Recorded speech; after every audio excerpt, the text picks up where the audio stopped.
నీకు ఆనందాన్ని ఇస్తుంది. వస్తాను, నేను పోతే నాకు ఎవరు లేరు అని కాదు. నువ్వు వచ్చి నుంచుని నా కర్మకాండ చేయి, నేను అదే కండిషన్ అయింది. కరెక్ట్. నువ్వు చేయకపోతే మా ఇద్దరికి ఎవరున్నారు? ఎవ్వరు లేరు. నేను నమ్ముకున్నా. ఏ రకంగా వస్తావు నీ ఇష్టం, నాకు తెలియదు.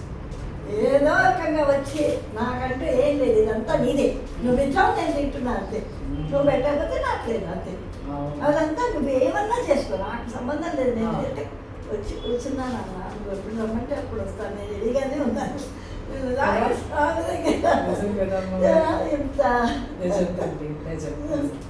ఎంత ప్రేమ!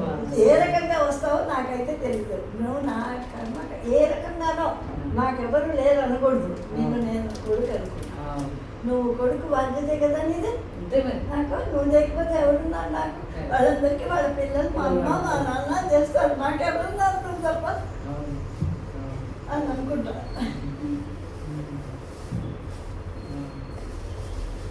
నేనేదనుకున్నా నిన్న వాళ్ళ ఏడుకొచ్చిందమ్మా. నీకు తెలంగాణ ఏడుకొచ్చింది. అప్పుడప్పుడు వచ్చేసి క్యారీలో పెట్టుకుని ప్రసాదాలను పిడింది. అయ్యో చేశాను, పొద్దున్న 4 లేచి సోమవారికి ప్రసాదం చేశాను. 5 శనివారాల 5 వారాలు వ్రతం చేశాను.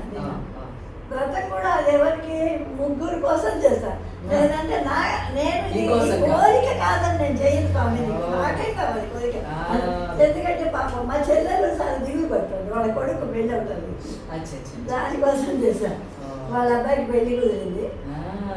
మళ్ళీనేమో మా ఇంట్లో నా స్టూడెంట్ ఒక అమ్మాయి ఉంది. అమ్మాయి ఫ్యాషన్ డిజైనింగ్ లో, నేను ఫ్యాషన్ డిజైనింగ్ చేశాను కదా. అందుకని తనకి పాపం ఫ్రాడ్ అయింది. పాపం వాళ్ళ అబ్బాయి ఒక్కడే కొడుకు. వాడు పాపం ఎక్కడికో వెళ్ళిపోతున్నాడు. వాడిని సెట్ చేసి స్వామి పాపం ఇప్పుడు వచ్చాడు కదా డ్రైవర్ అతను. అతను పిలుచుకొస్తాయి ఎక్కడికైనా వస్తాయి కాదు, అతను వస్తాడు. అతనికి పాపం భలే భక్తి అతను కూడా. వాళ్ళ అబ్బాయి కూడా పాపం ఏదో పెళ్ళికి ఎవరినో లవ్ చేసి ఇలా అంటే సరే ఆ అబ్బాయికి కూడా మంచి బతికి 3 కోసం చేశాను. 3 భలే అయిపోయారు. అబ్బాయి పెళ్ళయింది మొన్న. ఆ అబ్బాయికి మంచి ఉద్యోగం వచ్చింది. మా స్టూడెంట్ కొడుకు, మా చెల్లెలి కొడుకు పెళ్లి సెటిల్ అయింది. అందుకని స్వామి నా కోసం కాదు, వాళ్ళకి చెయ్యి. వాడు నేను ఎంతో అడుగుతుంటాను స్వామి. ఇప్పుడు నాకైతే తెలుసు, నేను అడిగేది ఏంటి అనుకుంటా. వేరే వాళ్ళందరూ అనుకోరు కదా, తీర్చలేదు. ఎలా అడగాలో వాళ్ళకి తెలియదు, నీకు తెలుసు. కాబట్టి నీ ద్వారా చక్కగా ఆ ప్రార్థన ఆయనకి చేరితే వాళ్ళు చక్కగా బాగుంటారు. మన పుట్టుక పర్పస్సే అది. మన కోసం ఏమి ప్రార్థన చేయాల్సింది అసలు ఏముందని చేస్తాం, ఏం లేదు. ఇది కట్టే అంతే. చూసావా, నీ ద్వారా ఏ పనులు జరగాలో ఇప్పుడు నీకు ఆ అన్కండిషనల్ లవ్ తెలుసు. అలా చేయటం వల్ల ఇంకొకళ్ళ కోసం ప్రార్థన చేయటం అనేది ఈ లైఫ్ పర్పస్. వేరే ఇంకేం లేదు అసలు. అది ఒక్కటి తెలిస్తే చాలు. అది ఒక్కటి తెలిస్తే అందరికీ మీరు అంటున్న బెటర్ సమాజం వస్తుందమ్మా. రాక తప్పదు. ఎందుకని అంటాను, మానవుడు ఈ మెటీరియల్ వరల్డ్లో ఒక విసుగు వస్తుంది వాడికి. అంటే ఈ పోటీ సంపాదించడం, అనారోగ్యం పాలవ్వటం, సరైనటువంటి పంట, ఆరోగ్యమైన పంట లేకపోవటం, సిస్టమ్ బాగోకపోవటం, పాలకుల పరిపాలన సరిగ్గా లేకపోవటం, వీటన్నిటితో ఒక సత్యయుగం వస్తుంది. ఎప్పుడు కూడా ఒక సత్యయుగం వస్తుంది. మీరు హృదయం తీసుకున్నా సరే దాంట్లో ఒక సత్యయుగం వస్తుంది. అంటే సైకిల్ సైకిల్ చక్ర అంటాడే. ఆ ధర్మ సంస్థాపనకి మళ్ళా రావటానికి ఏమవుతుందంటే మళ్ళీ మధ్యలో ఒక సత్యయుగం వస్తుంది. కొంచెం వెయిట్ చేయాలి. మేబీ ఇంకొంచెం టైం పడుతుందిలే కానీ, బట్ అది లేకపోతే భూమి తల్లికి ఎట్లాగా ఆయన ప్రామిస్ చేసింది ఎట్లాగా తీరుతుంది? వాళ్ళిద్దరికి ఒప్పందం కదా. భూమి తల్లికి స్వామివారికి ఒక ఒప్పందం. భూమి బాగా క్షీణించిపోయిందనుకో, అప్పుడు ఆ అమ్మవారు ఏం చేస్తుంది, చాలా చోట్ల బ్రేక్ వేస్తుంది. అనేక రకాల జబ్బులు రావటం, వాటి మనుషులకి బ్రేక్ వేస్తుంది. ఎందుకని పరిగెడుతున్నావు, ఎవరి కోసం పరిగెడుతున్నావు అని బ్రేక్ వేస్తుంది. ఆ బ్రేకులు చూడాలి. వీడు చూడటానికి రాదు. ఎందుకు రాదు అని అంటారేమో, కొంచెం స్వార్థ ప్రయోజనం కోసం ఎక్కువ పనిచేస్తూ ఉంటాడు మనిషి. అంటే అది ఎంత సెల్ఫ్, అంత సెల్ఫ్ సెల్ఫ్ వాడు బాగుంటే చాలు, నీకు ఎవ్వడు అక్కర్లేదు అన్న రీతిలో నా ఫ్యామిలీ ఉంటాడు. అప్పుడు ఏమవుద్ది, బ్యాలెన్స్ రావాలంటే ఒక పెద్ద డిజాస్టర్ వస్తుంది. మన కరోనా అలాగా ఇంట్లో ఒక్కళ్ళే మిగులుతారు. అట్లాంటి రోజు ఒకటి వస్తుంది. వాళ్ళు రియలైజ్ చేయటం కోసం భూమి మీద ఒక సమతుల్యం నడవాలి. భూమి మీద ఒక ప్రత్యేకమైన సత్యయుగం రావడానికి వీడిలో అసత్యత్వం యాజ్ ఇట్ ఈస్గా వాడికి అలా రావాలి. విరక్తి వస్తే కానీ రాదు. మెటీరియల్తో వాడికి విరక్తి వస్తే తప్ప మానవుడికి కొద్దిగా ఆ సత్యం, ధర్మం, న్యాయం ఈ మాటలకి వాడికి అర్థాలు తో రాదు. సో కొంచెం టైం పడుతుంది. మనం ఉంటే ఉంటాం, పోతే పోతాం, అది వేరే విషయం. ఏం నష్టం ఏం లేదు. But it will come. సత్యయుగం అనేది ఒకటి వస్తుంది. అప్పుడు వాడికి తెలుస్తుంది. ఈ లోపల కొన్ని డిజాస్టర్స్తో జీవితంలో జరుగుతూనే ఉన్నాయిగా, జరగకుండా ఎవరుకున్నాయి, అందరికీ జరుగుతున్నాయి. తప్పకుండా అది ఆ మెలకువ వస్తుంది. ఆ మెలకువ వస్తుంది. కొంచెం మనకు బాధ అనిపించినా ఈ చేష్టలన్నీ వాడి అనుకుంటే సరిపోతుంది. నేను హాస్పిటల్కి వెళ్ళా, వాడు ఏదేదో మందులు రాస్తున్నారు సంబంధం లేకుండా. నాకు బాధ వేస్తుంది మనిషిలో. నాకు ఆ జబ్బులు ఏం లేవు కానీ రాస్తున్నారు. ఓకే తీసుకుందాం, మనం చూసుకుందాం. వేసుకుంటే ఆ జబ్బుకి వేసుకోండి, లేకపోతే మానేయండి. ఇప్పుడు మీకు టెన్షన్ లేదు కదా, అదే కదా. అంతే. అంటే వాళ్ళని ఎట్లా పెంచారు? నేను చాలా రెస్ట్రిక్షన్ ఏమి చేయలేదు, చాలా ఫ్రీగా పెంచాను వాళ్ళని. అంటే వాళ్ళకి వేదం నేర్పించాను. ఓయా, వాళ్ళకి వేదం నేర్పించాను, వాళ్ళకి మెడిటేషన్ నేర్పించాను. వాళ్ళు చేసుకుంటారు, రోజు దీపం పెడతారు. వాళ్ళు వేరే చోట ఉన్న కాలేజీల్లో ఉన్న రూమ్లలో. చిన్న పాప ఇక్కడే చదువుతుందమ్మా, పెద్ద పాప కర్ణాటక. కాదు, కర్ణాటకలో గదగ్ జిల్లా, నార్త్ కర్ణాటక ఇది.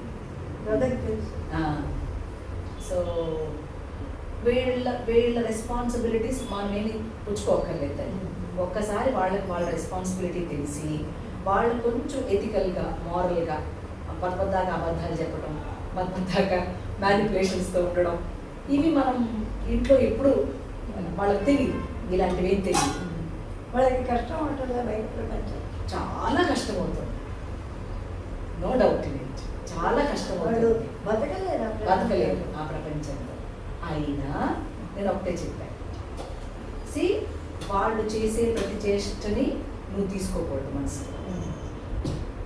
ప్రతి చేష్ట భగవంతుడిది అని ఫీల్ అవ్వదు. వాళ్ళకి తెలియదు, అంతకంటే బెటర్గా ఉండడం వాళ్ళకి తెలియదు. పోనీ కూర్చుని ఏమన్నా మంచి విషయాలు వింటారా అంటే వినరు. ఎక్కడొచ్చింది లోపం? పేరెంటింగ్ లోపం. పేరెంట్స్ సరిగ్గా పెంచకపోవడం.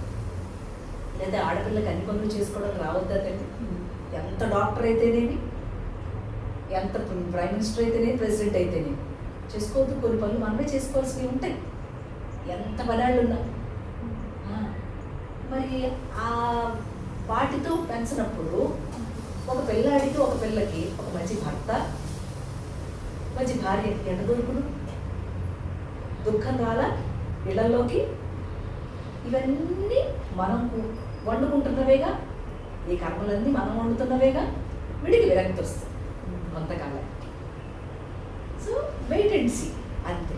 మనం కొంచెం సాక్షిగా ఉంటా ఉంటే మనకు దుఃఖం అంటదన్నమాట.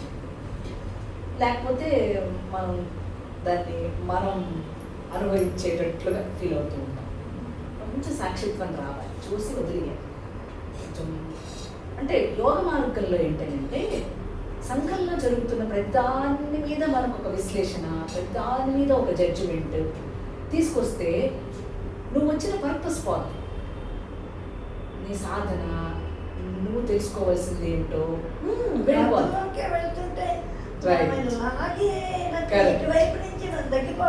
తగ్గిపోవటంలా. అందుకని మన లోపల క్రిందికి లాగే ఫోర్సెస్ ఉంటాయి, పైకి తీసుకెళ్లే ఫోర్సెస్ ఉంటాయి.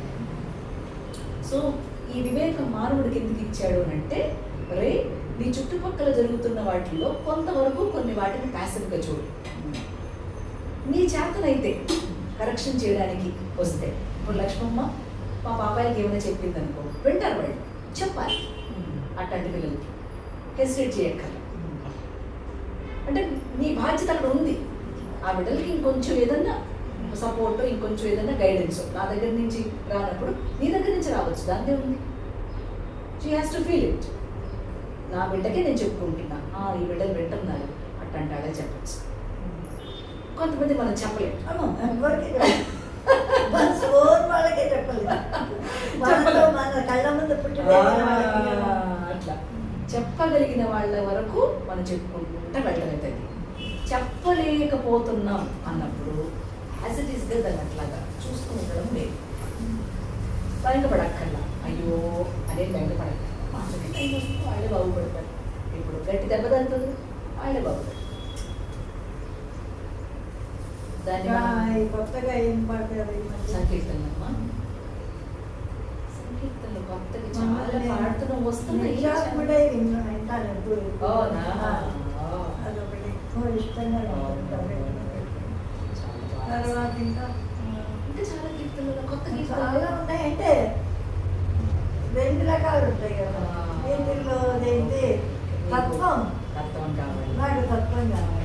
నాకు దానికన్నా కూడా గుడ్ గుడ్ గుడ్ గుడ్. తత్వాన్ని ఎక్కువ ఇష్టం. అంతే. అంతర్యామి అలసితి మరి ఎవరెవరి వాడు ఈ జీవుడు ఎవరెవరి వాడు తెలిసితే తెలియకుండా అలాంటి చాలా ఏ రీతి నెంబర్ ఎప్పుడు భావించారు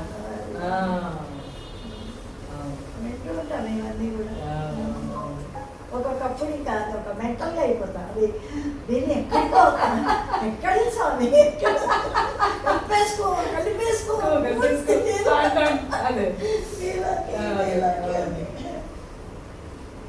అంటున్న కొద్దీ దూరం పెడతాడు చూడు కదా.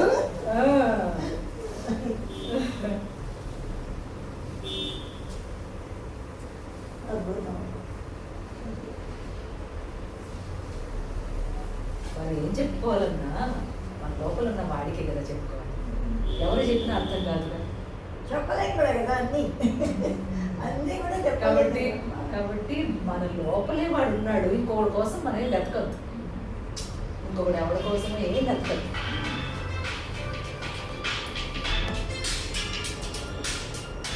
హలో, ఒక్కసారి నమస్కారం పెట్టండి అమ్మకి. జస్ట్ వెంకటేష్ నమస్తే అయ్యా. అయ్యో ఎలా ఉన్నారు? అంతేనయ్యా అంతేనయ్యా, చాలా అయ్యో బాగుందా అందరి ప్రేమతో బాగుందా.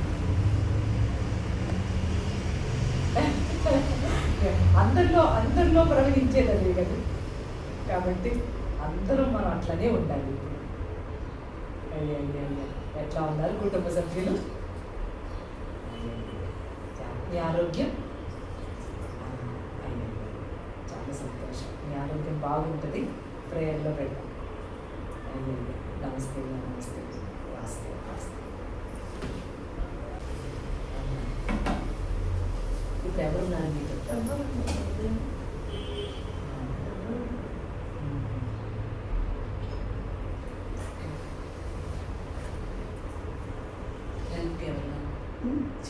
ఆయన కరోనా వచ్చేసినప్పుడు వచ్చేసారు ఇక్కడికి.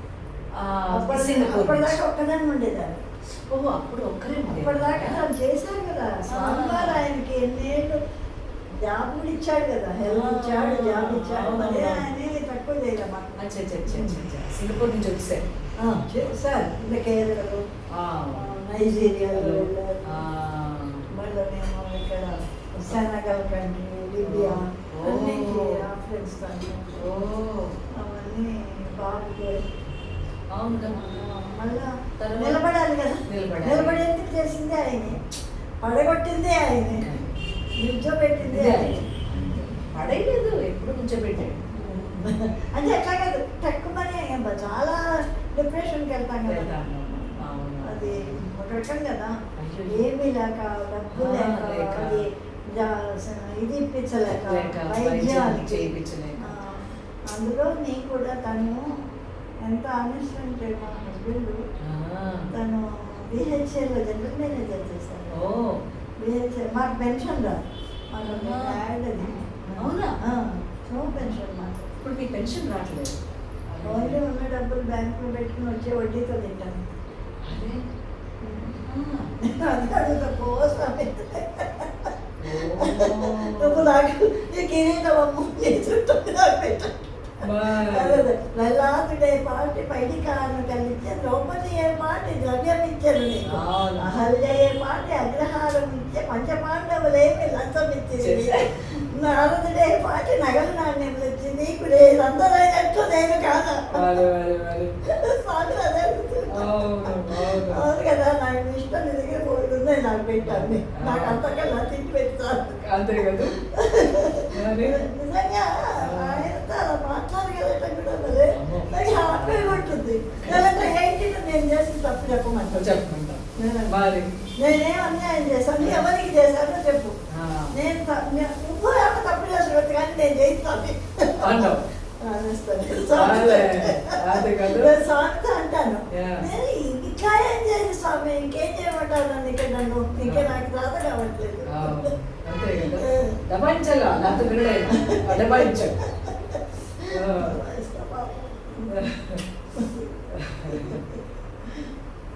అందుకని తిరుపతి కూడా వెళ్ళట్లేదు. అవసరం లేదు తిరుపతికి నాకు ఆ జట్టు పోతాను, అన్ని పాలిటిక్స్ అక్కడ. మనకి అది కూడా వద్దు, అది కూడా అక్కడ మన లోపలే ఉన్నప్పుడు మనం అక్కడికి ఇక్కడికి తిరగటం దేనికి. ఇప్పుడు మీరేమన్నా ఇప్పుడేమీ లేవు ఇంకా కీర్తనలు సైడ్ మా సైడ్ ఉన్నాయి. ఇప్పుడు ఏమి పెట్టలేదమ్మా, ఏమి ఆర్గనైజ్ చేయలేదు. ఇప్పుడు లాస్ట్ 2 years బ్యాక్ చేసాము. ఇప్పుడు ఏమైనా పెట్టాలనుకుంటే పెట్టచ్చు అంతే. మనం పెట్టాలని అంటే మీరే పెడతారా? మీరే చేస్తారు. మరి టికెట్లు అవన్నీ ఎట్లా? మనమేం అదేం చెప్పు ఎప్పుడు పెట్టాం, ఎప్పుడు ఫ్రీయే. ఏ యాక్టివిటీ చేసినా ఫ్రీనే చేస్తాం. అవునా? ఏవి కలెక్ట్ చేయము, ఎప్పుడు ఏం కలెక్ట్ చేయం. నా కచేరీ ద్వారా వచ్చింది మాత్రమే నేను బ్రతకడం. మరి వస్తుంటాయా? వాళ్ళకి వస్తాయి మనుషులకి. ఇప్పుడు అసలు చాలా శబ్దాలతో గెంతులేయడం ఇష్టం. శబ్దానికి గెంతులేయడం ఇష్టం. అప్పుడు అసలు దాని మీనింగ్ ఎవరికి అక్కర్లేదు కదా, డీప్ అసలు తెలియదు ఎవరికి. అవసరం లేదు వాళ్ళకి, అంత టైం లేదు. ఏం చేద్దాం అంతే, వాళ్ళకి అక్కర్లా కూడా అక్కర్లేదు. మనకు మనం వెళ్ళలేము వాళ్ళతో. మనకు తత్వ లోతుల్లోకి వాళ్ళకి సంకీర్తన ఎంటర్టైన్మెంట్ అయితే వెళ్ళాము. నాదొక ప్రిన్సిపల్. వాళ్ళకి ఈ సంకీర్తన అక్కడ వాళ్ళు ఆర్గనైజ్ చేస్తే అది వాళ్ళు ఎంటర్టైన్మెంట్గా ఫీల్ కాకూడదు. అందులో ఒక భక్తి భావన, ఇది మనం వింటున్నామన్న కళ్ళం వేడి నీళ్ళు వచ్చి అవి వినాలి. అట్ట వినాలి. అట్లా అంత సమయం లేదు. వచ్చేసామా కూర్చున్నామా. అప్పుడు అట్లా పిలిచినా తీసుకోరా మీరు? వాళ్ళంతా వాళ్ళు ఏదో వాళ్ళకి అంతే. సంకీర్తన ఎంటర్టైన్మెంట్గా విన్న వాళ్ళ దగ్గర నేను పాడలేదు. అది గురుదేవులు అట్లా నన్ను పాడలేను. Okay, first point. సెకండ్ ఏంటనంటే ఈ సంకీర్తన తాలూకు అర్థం తెలియకుండా నేను ప్రజెంట్ చేయటం నాకు ఇష్టం లేదు.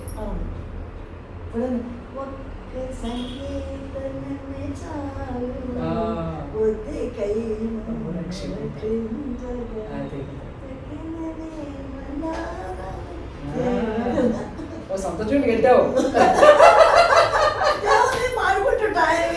అంతే అంతే. మరి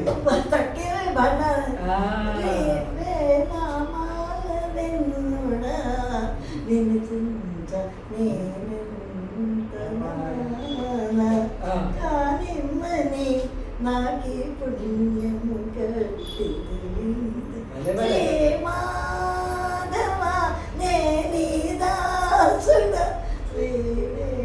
అసలు అంతలోకి ఎక్కడికి వెళ్ళిపోతామో ఆ పాటలో. ఆ పదంలో ఉన్న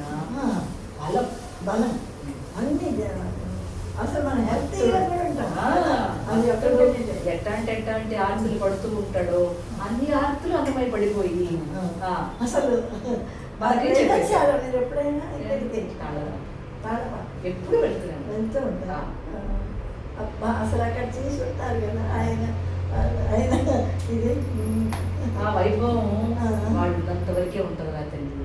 ఆ తర్వాత ఎవరికి అర్థం కాదు. ఏవో కట్నాలు కడతా ఉంటారు తప్ప అది అర్థం కాదు. అది అర్థమైతే అసలు ఈ సంఘంలో ఎన్ని రుగ్మతులు పోయి ఉండాలి. అసలు మన భారతదేశం ఎంత బాగుంటుంది. ఆయన చెప్పాడు అసలు కదా, ఎంత డబ్బులు డబ్బులు డబ్బు వెనక పరిగెత్తుతున్నారు జనం. మరి ఇప్పుడు మనమే కృష్ణుడే చెప్పాడుగా, మనుష్యానం సహస్రేషు కదా.